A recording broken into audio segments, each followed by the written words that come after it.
Hello everyone. Thank you for being here with me. For those of you who are new, make sure you have some headphones.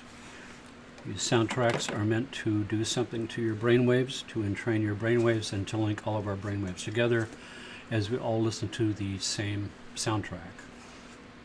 In addition, the sounds that I'll play towards the end of this, where we all link together, has a lot of low frequencies that you really can't hear through your laptop or your phone. You can only really hear them through headphones, and there's a lot of 3D processing, and we're synchronizing the hemispheres with different frequencies on each side. And certain of these sounds will be moving around, and they'll be resonating in different parts of your brain. That said, here is the address for where you can get the download for the soundtrack that we're listening to today. That's a free download. scientificsounds.com/heroes-journey. And I'll pop this up at the end so you'll know where to go.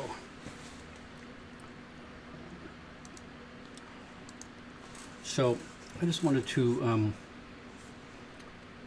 finish and continue some of the thoughts that we ended with the last time, that where we were pulling different strings of ideas from the past together and starting to weave them into a larger grand view of things that we've been discussing all the way back since April.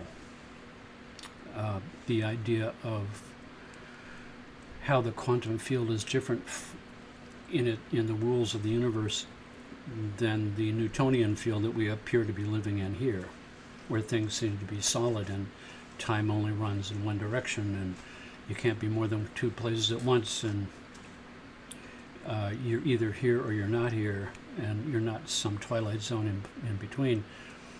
Whereas once we get smaller than the atom, which is the smallest particle of matter that can still be identified and holds its properties, for instance, an atom of gold.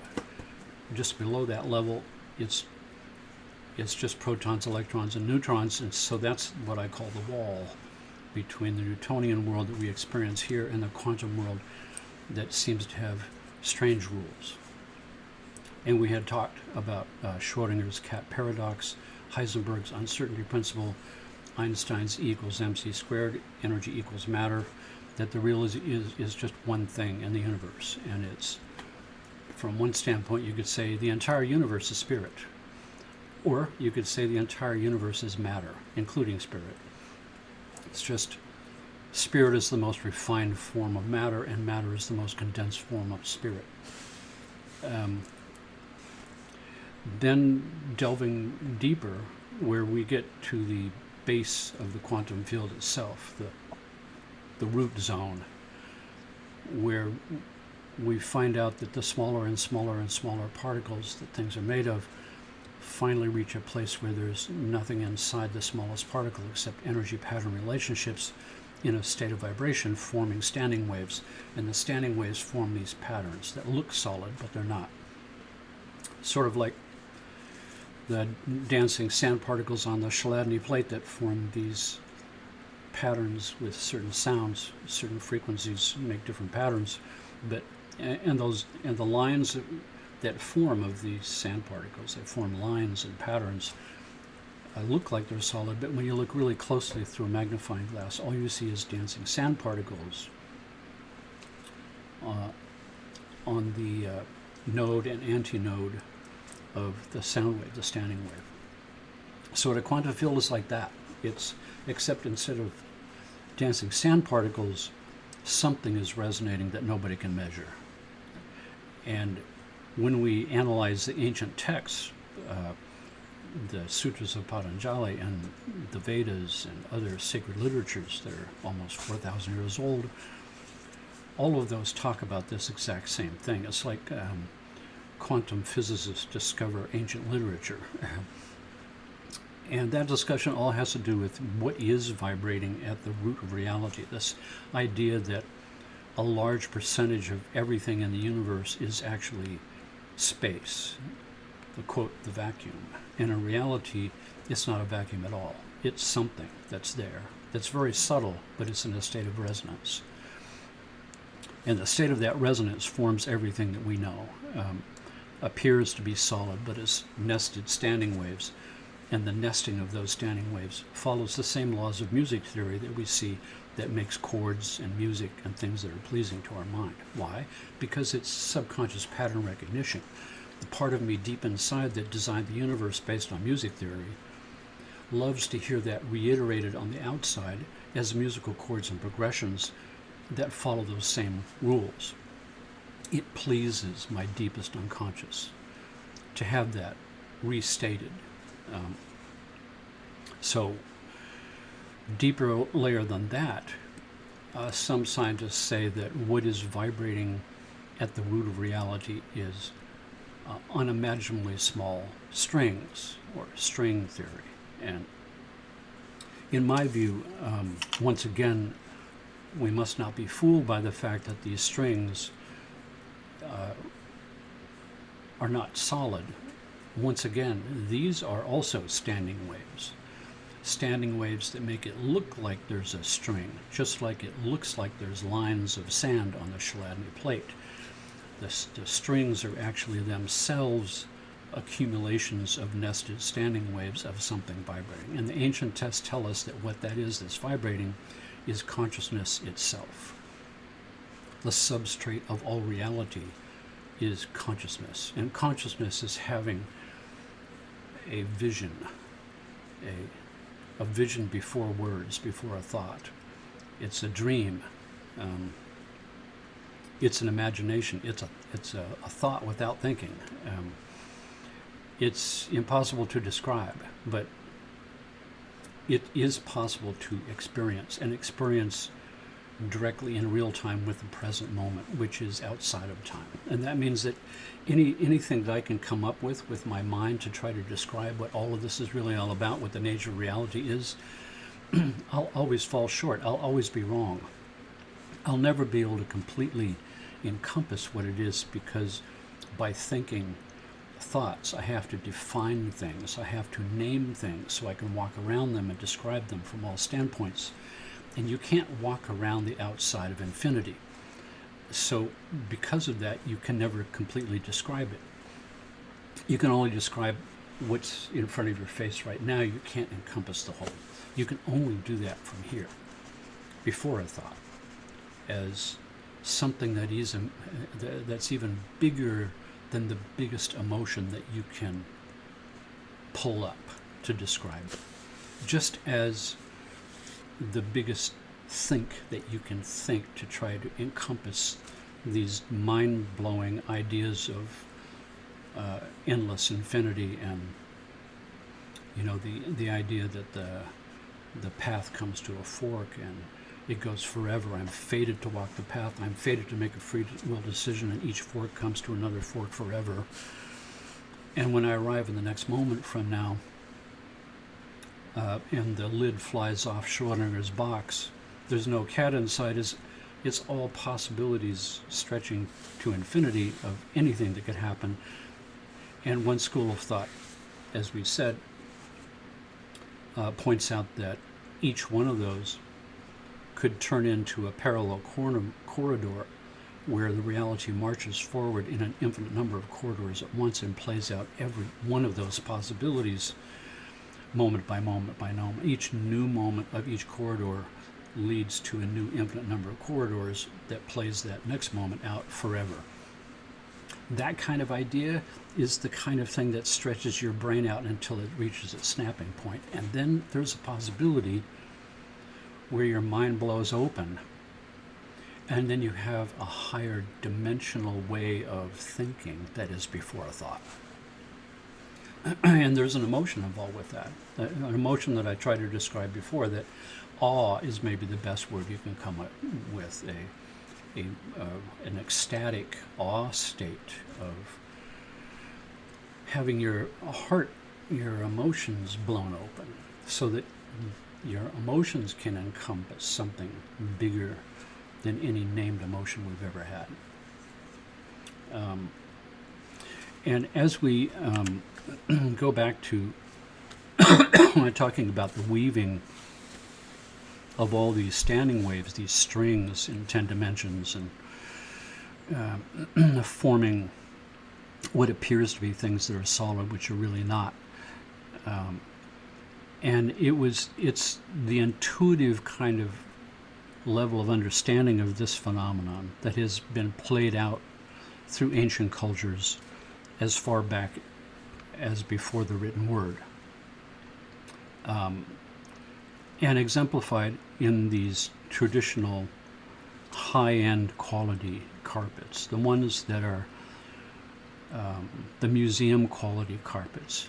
You know, most of the carpets that come from the street vendors, they're not this kind of carpet I'm talking about. Those are meant for sale on the street.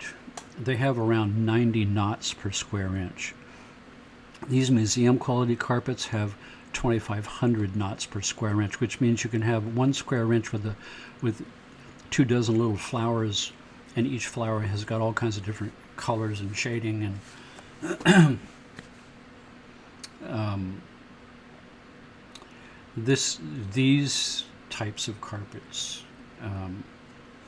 are the magic carpets, the flying carpets that we talked about, because just immersing yourself in looking at this, and particularly using it as a meditation tool where you stare at the center and you don't blink and you don't move your eyes, you'll begin to see all kinds of things beginning to shift and move and change. Different patterns will begin to emerge and sink back into the background, and new patterns will replace them. It becomes a visual mandala to center your mind. And yes, you fly right out of the top of your head. I had experience with this in the past, as I talked before about being part of this esoteric school in upstate New York, studying the ideas of Gurdjieff, who had come back from the Middle East and the Far East in the 20s, and brought really the first high-level kind of mind-boggling information of how all of these things weave together from various cultures, from the secret brotherhoods and sacred temples, that really drew all this stuff together in one place for the Western mind. One of my closest and dearest friends was a Kurdish man who I met there, and we became what's called essence friends. From the great traditions of the Middle East and the Far East, an essence friend is beyond a regular friendship. An essence friend is where two grounded spirits meet one another.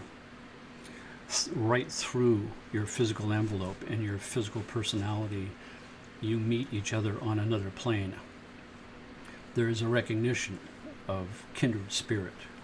You become brothers in spirit, or sisters in spirit, or whatever you want to call that. There's a new level of friendship that is very difficult to describe. And when you have that, you know it. And it doesn't matter how long you've been separated from each other, how many years have gone by. The next time you see each other, it's like yesterday. And that's the kind of relationship I had with Manouch. He was Kurdish, about 6'5". He looked like something out of the Arabian Nights. An amazing character, an amazing man who had mind-boggling experiences. And some of those experiences, he grew up in a small village in a place called Kermanshah, about 65 miles from Baghdad. He was Persian, Kurdish Persian. Now, Persia now is Iran. And as he used to say, he would never refer to it as Iran. He hated the idea of Iran. He hated the Shah. He wanted the traditional that he had grown up with in Persia. He came from a rug weaving village. The rug weaving village did make the carpets for general sale, but there was always one carpet that the village as a whole was working on in the background that was never for sale, and that was the museum quality, high level flying carpet. These were kept as heirlooms, not easy to find. There are traditions of these warp and the woof of the strings, which is why I like this idea of the carpets and string theory, and the idea of resonating strings, and the idea that strings resonating is like the Pythagorean monochord, and music theory, and how the warp and the woof come together to sort of create these incredible patterns from these rug weaving villages. They have their own sheep, they make their own wool, they pick plants for the dyes. These dyes last for centuries. These museum quality carpets like these are 300-400 years old, and they still look perfect like this. The dyes don't fade. These are natural dyes that come from plants and berries, and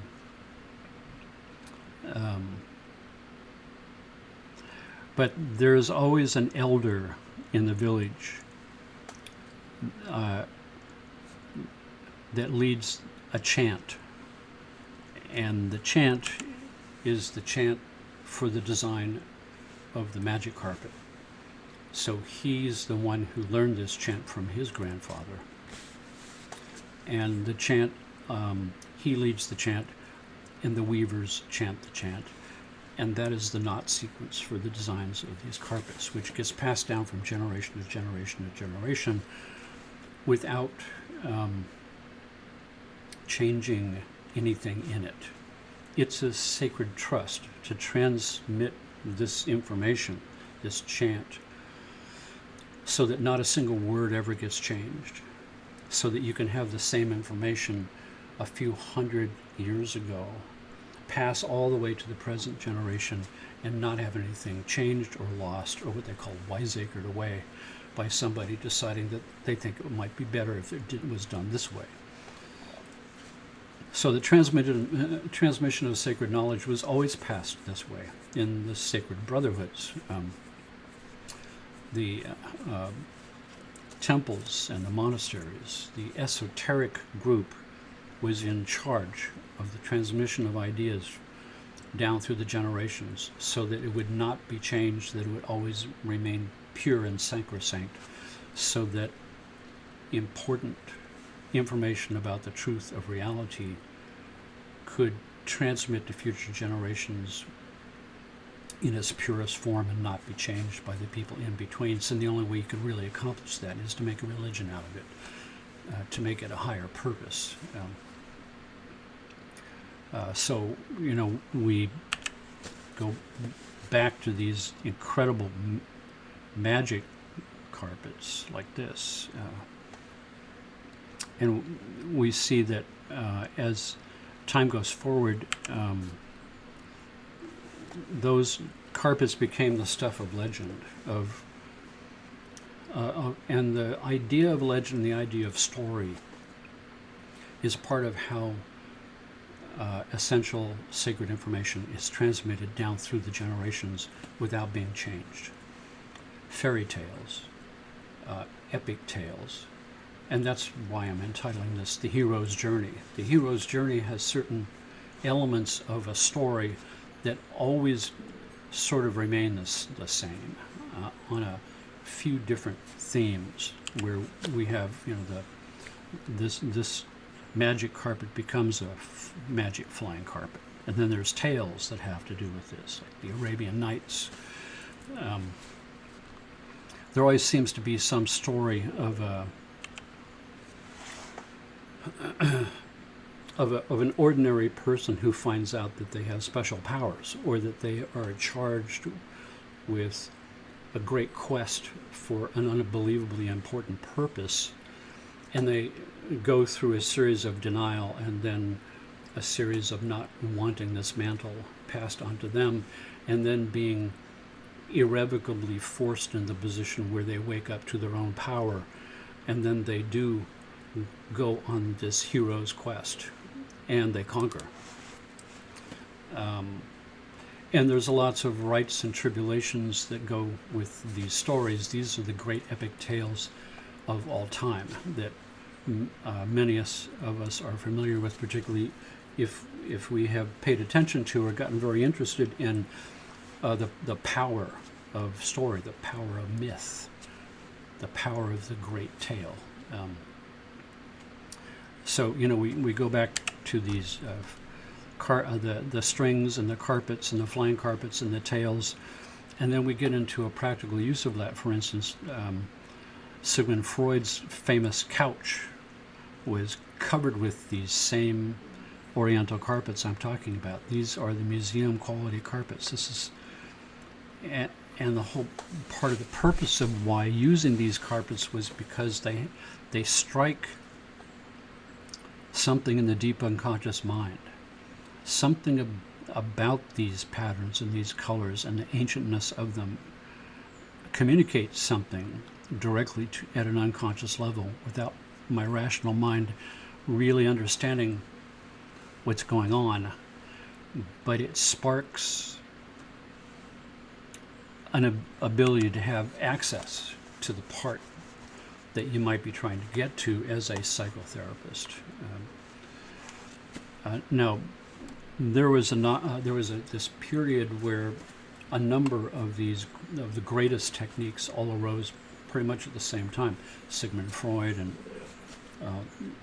and then Carl Jung and Milton Erickson and a bunch of new techniques, and many of them all had to do with hypnosis, the ability to use some technique to trick the rational thinking mind to exit and get out of the way and reveal big mind, which is where the real action is.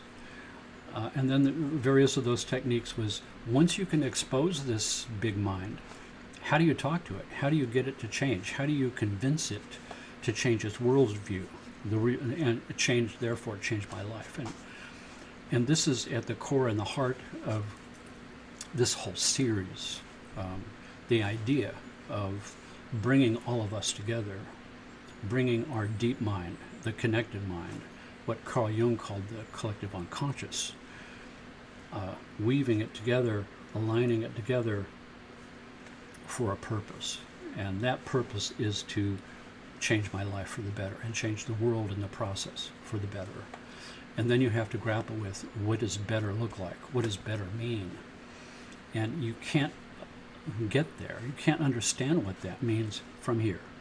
You can only understand it from a place in your heart. And deeper than that, when the heart can't really encompass it completely, and it has to open itself up to a higher vision of what nature had in mind, what the forces of divine infinity had in mind as a template for heaven on earth, the perfect world. And it's the thing to always strive for. And when you see the world in this present state, and you realize now it's in your face what you don't want, it begins to become obvious what you could want. It begins to at least approach the threshold of what it might look like if the world was a more perfect place to live in. And really, instead of trying to figure that out as a vision, it's more of what the kahunas said, the sacred shamans from Hawaii, that it's if I'm looking for the love of my life, I don't describe this person. I don't describe their hair color and their eye color and their body type and their job description. I enter into a place where I get into a place in my heart where I feel what it would feel like to be with someone in this state of love, where I could feel perfectly at ease and open and be who I am and have them completely accept that, and vice versa. Something along that line of, what would it feel like to have this perfect? What would it feel like to have this perfect world? What would it feel like? I don't have to flesh the world out as a vision. All I have to flesh out is what I want to feel like in a world that works for all of us. Safe, secure, peace, joy, helping one another, being in a community, something along those lines is what we need to approach as we mind link ourselves together to open ourselves to that special place where we can start to feel what it would feel like to have this perfect world that we would like and a perfect life that we would like in that.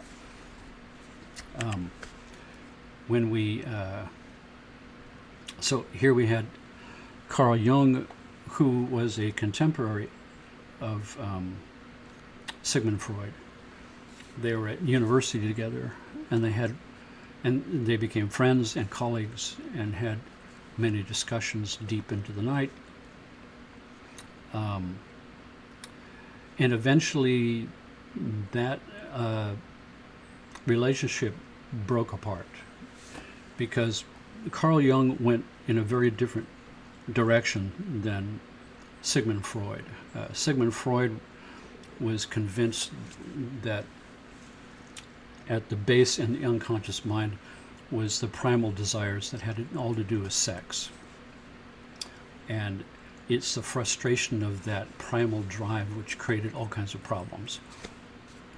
Now, famously, there was the statement, sometimes a cigar is just a cigar. But that was the bone of contention that you might look upon Freud's work with the idea of phallic symbols and sexuality as being the root cause of disease, and Jung's idea that that was certainly something, but it wasn't at all what was really going on. From his standpoint, it was the highest dimension of the magical journey of spirit locked into form, very close to the ideas of the studies from the Near East and the Far East and the ancient scriptures from India and China, which he was well familiar with. So he went on a journey into the esoteric sciences, even the occult sciences, and Far East brotherhoods and sacred temples and ancient texts from India and from China, the I Ching in particular, which we'll have a discussion about later in another broadcast. But he divided his whole thing into the conscious mind and the subconscious mind and the unconscious mind, the huge part, and then the collective unconscious mind, which is what we're trying to weave together with this brain entrainment, mind linking thing. You might look upon Sigmund Freud as centering himself into the lower chakras, survival, sexuality as a driving force, and Jung in the higher chakras of what's the ultimate meaning of being alive, the collective unconscious mind spreading throughout the entire universe, forming the world, very similar to what we're seeing with quantum physics and how that relates to the Upanishads and the sacred texts and the Vedas. He made copious mention of this exact same thing. That was his whole thing, was that. He also had a whole thing about synchronicity. He actually wrote a book on synchronicity as an ever-present reality for those who have eyes to see. So once you link with the collective unconscious mind, in addition to our immediate consciousness, which is of a thoroughly personal nature, there exists a second psychic system of a collective, a universal, an impersonal nature, which is identical in all individuals. Identical in all individuals. You reach deep enough into the unconscious, you break through into the collective unconscious, which we all share. And this is also close to the idea that was exemplified in the Vedas and the Upanishads and the Sutras of Patanjali. We talked about God divided into an infinite number of finite pieces, and each piece becomes manifest as a personality. The shards I talked about. And it's how God experiences godhood from an infinite number of standpoints at once, infinite number of eyes and noses and mouths and hands and bodies and experiences and stories, all weaving themselves together like strings in the warp and woof of the magic carpet that's flying.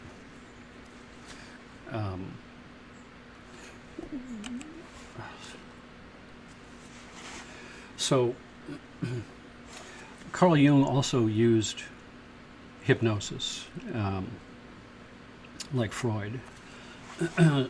The idea of hypnosis, once again, was to reveal the deep part of the unconscious mind and then try to help the unconscious mind work out the issues that are stuck there.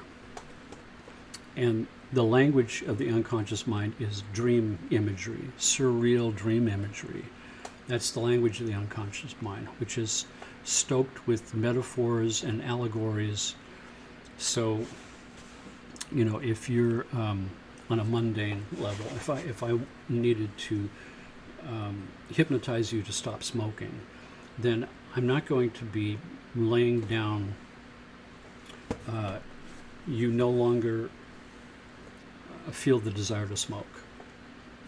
That doesn't really work because my unconscious mind is like a child. The child goes, well, that's not so. You know, and we'll start to argue with you, say, you know, you're relaxing and you don't want to smoke anymore. And it goes, well, I do want to smoke, and that's not true. So you can't approach the unconscious mind that way. And as we will see, if you don't choose your words correctly, you communicate possibly the wrong message completely to the unconscious mind, and it thinks you're talking about one thing, and you're actually trying to talk about something else, but because you don't know exactly what you're doing in sentence structure, you can mess things up royally, which leads us to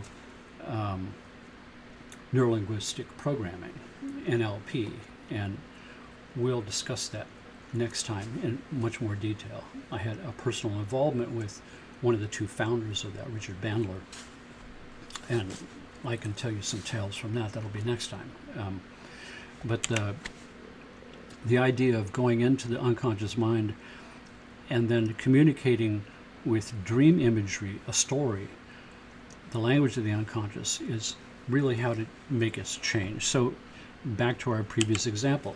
If I wanted to try to work with you to stop smoking,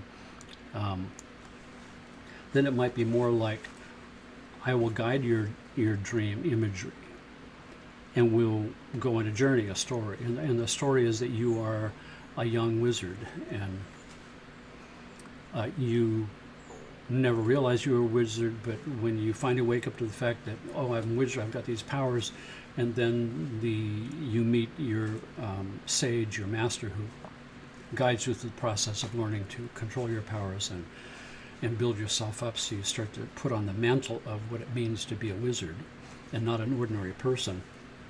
And now you realize the reason all of this is happening is for you to save the young damsel, the young princess, who's been captured by a dragon, a smoke and fire-breathing dragon at the top of some mountain.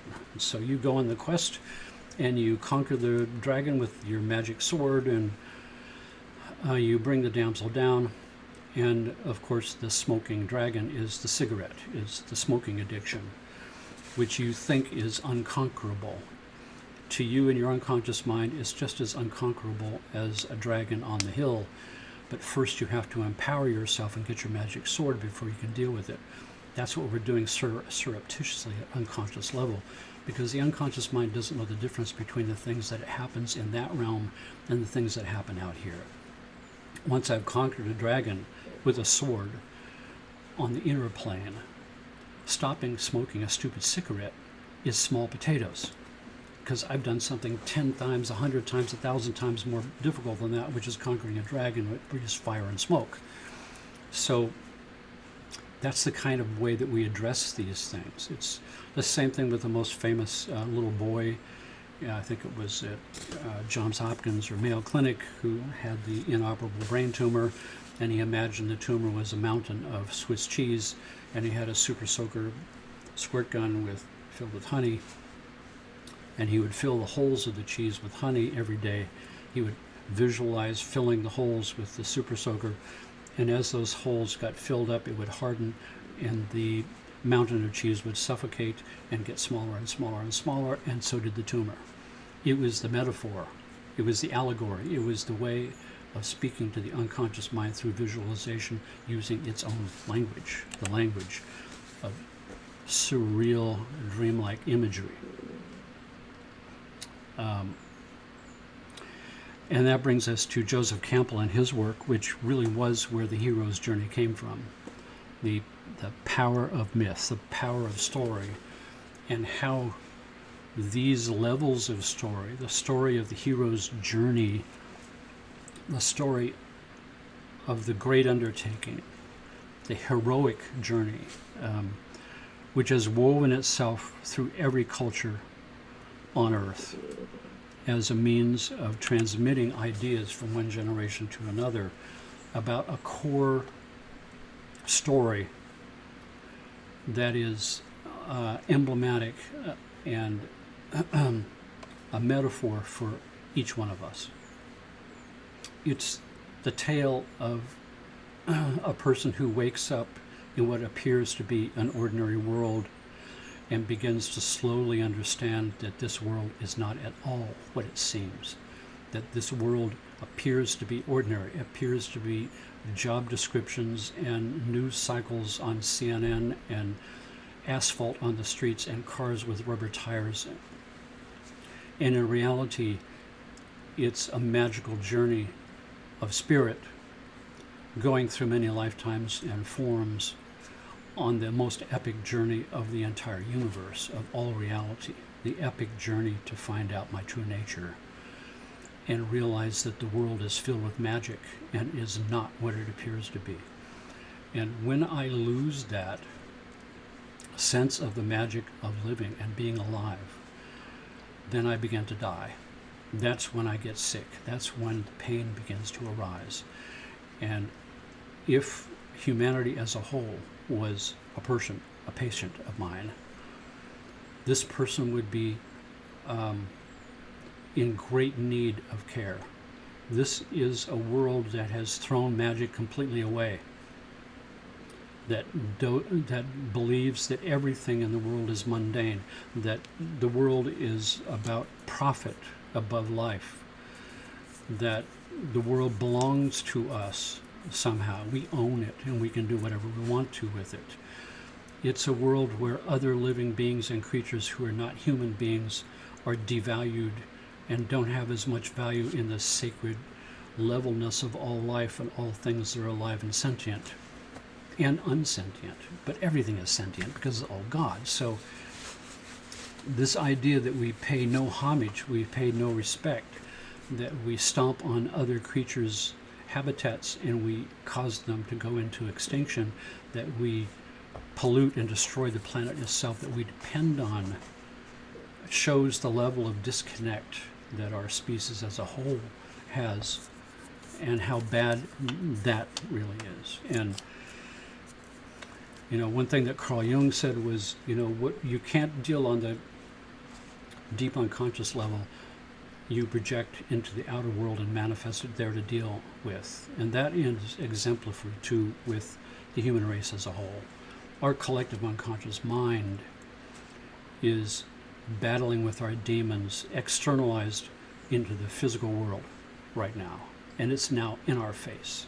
We now have reached a point of avoidance and procrastination and denial to a point where it's now manifested in the world to a point where if we don't deal with it, our whole civilization will collapse and life on Earth as we know it will cease to exist because the Earth won't be able to support us in the biosphere that we have destroyed. The world situation that we see unfolding before us with the pandemic and the politics and the warmongering and the pollution and all of that is within ourselves, all of it. It's here for us to transform.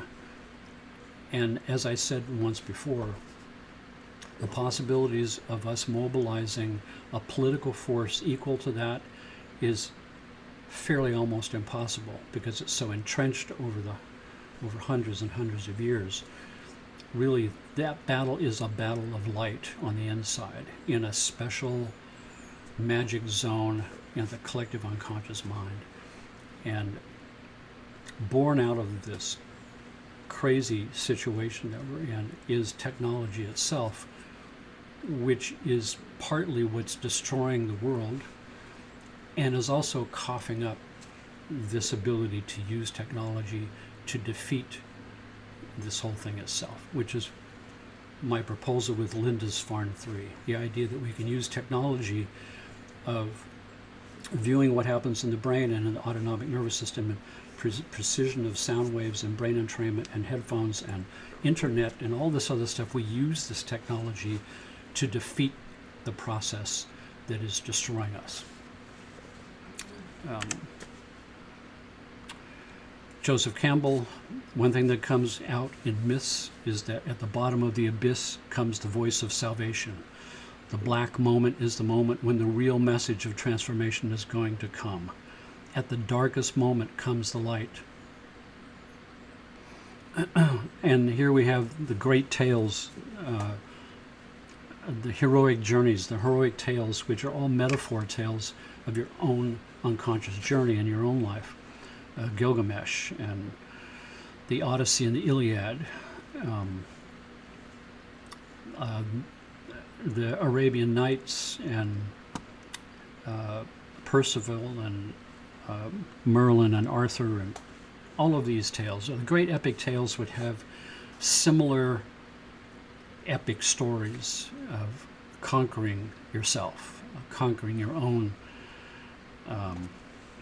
fears, but at a deeper level, conquering your own disbelief that you are magnificent. It was Nelson Mandela that said that you're not afraid that you're not good enough. You're afraid to reveal the true magnificence of your being because of its effect on other people. How you deal with that. There's a great story in Japan. The most famous samurai archer in Japan lived in northern Japan, and his name was Yu, Y-U. And it's said that Yu was masterfully perfect at hitting the bullseye every single time, but also equally masterfully imperfect in his ability to accept the praise for being able to do that. So this brings us to another thing that came from the Middle and the Far East. It came back with Gurdjieff. This idea that there is two types of pride. There's ego pride, and one of the signs of ego pride is always a lie. I'm always trying to puff myself up to be more magnificent and brag about more than I actually am. That's ego pride. I'm trying to make myself look better in other people's eyes than I actually am for my own work and my own worth. And then there's organic pride. And organic pride is I have a right in the universe to be proud of the true accomplishments that I have actually accomplished. And those accomplishments all have to do with my ability to see what needs to be done and have the courage to do that. I have a right to be prideful of when I walk the path that I'm fated to walk and it comes to that fork. That I can be proud when I stepped on the right path for the better of my soul, even though there was no visible means of support of how I'm going to make anything work that way.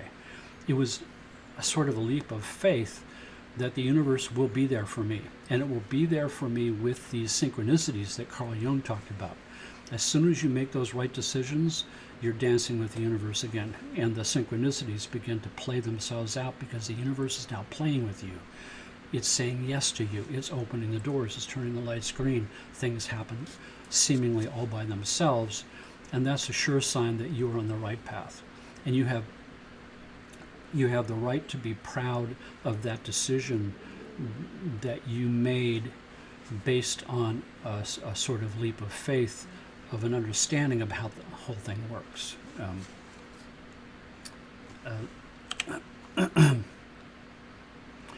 Then we move into the present time, where we have the story has now become modern. The epic tales of, Gandalf and Frodo and the Lord of the Rings, another classic epic tale in the grand tradition of these hero journeys. This one probably had the biggest impact,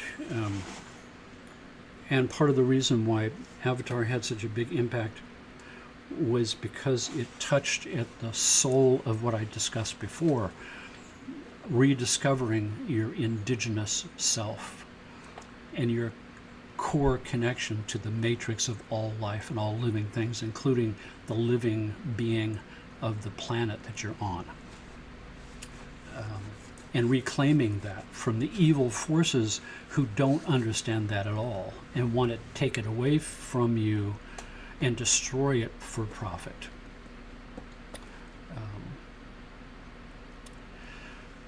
And then there was Erickson, Milton Erickson, and his complete new breakthrough techniques in hypnosis.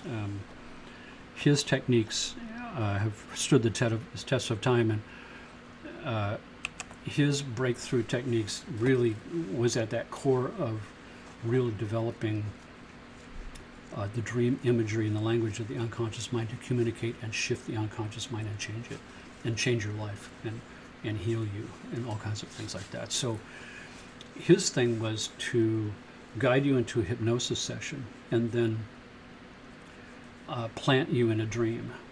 But his masterful way of doing that was never to tell you what that dream was, but to ask you, what do you see?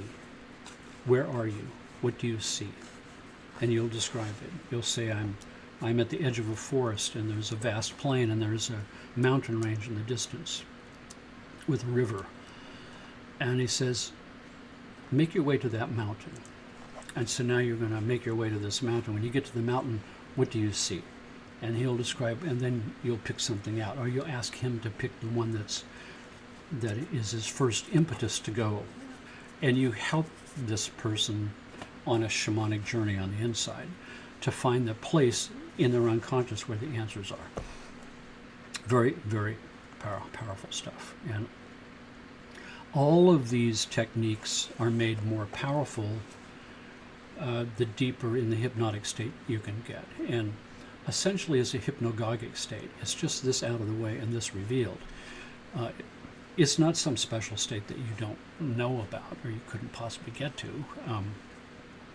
So it's really your normal state that you don't have access to, and this is tricking your system into opening it up. So it's, once again, the magic place, the place where seemingly impossible things take place. And that's really where I'm going today with this, because each of us has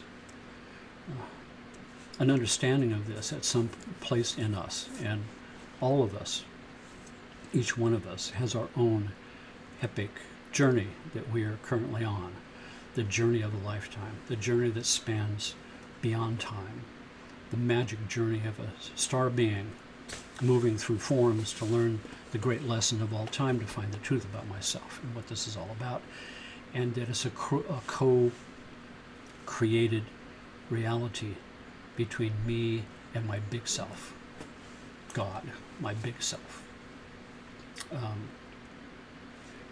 And part of it is defining and refining my picture, my vision of what is heaven.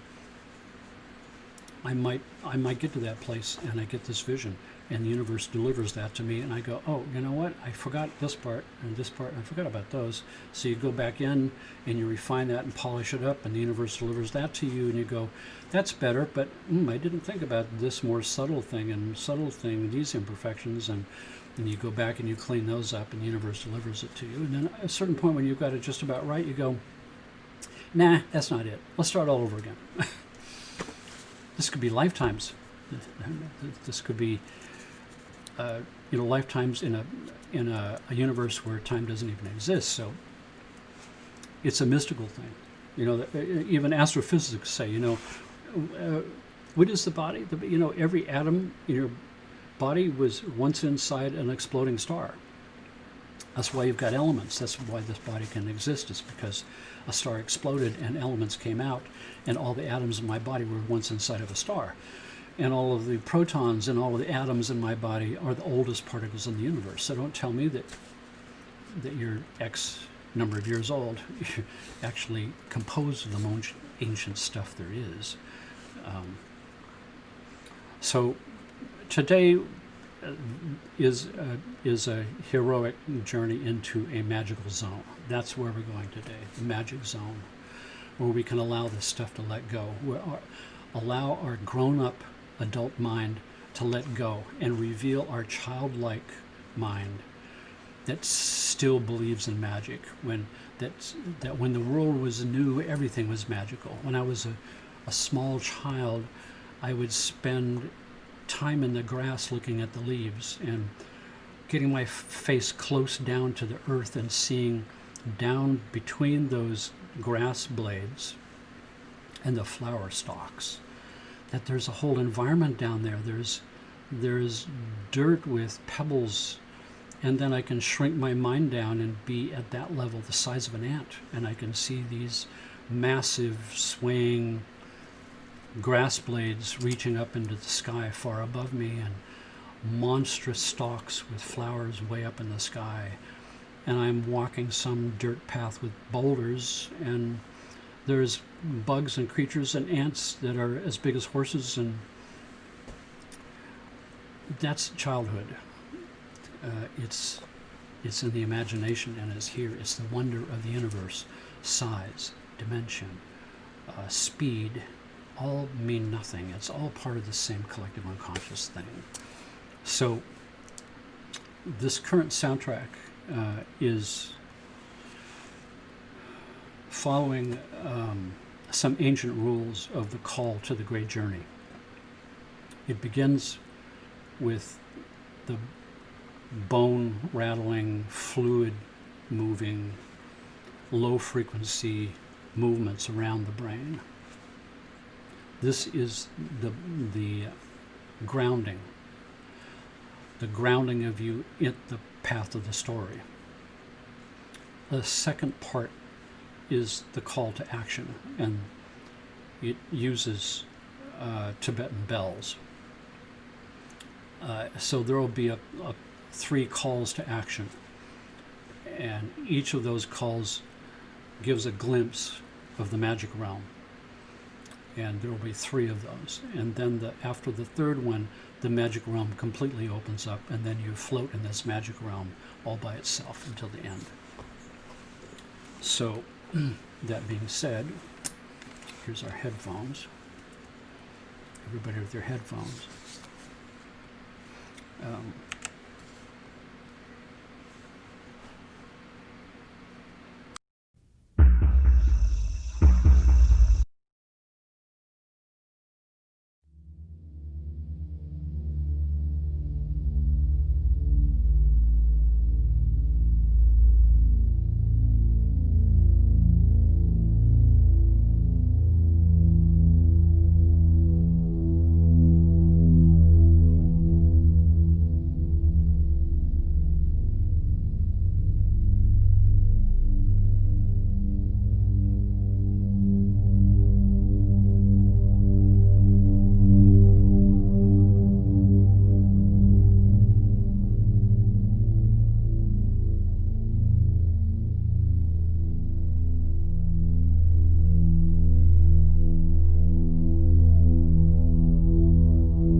They say that under the asphalt and the cement, the earth is patiently waiting with plants and greenery and shoots ready to come up.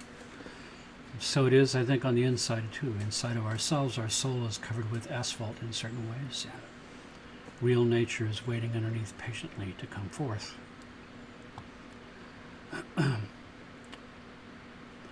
This is, once again, where you can get the soundtrack.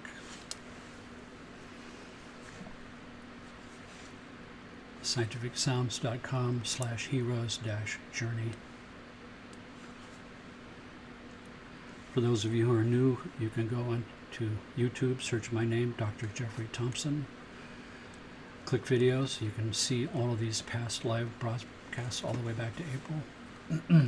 If you haven't seen them all, you should see them all. Start from the beginning.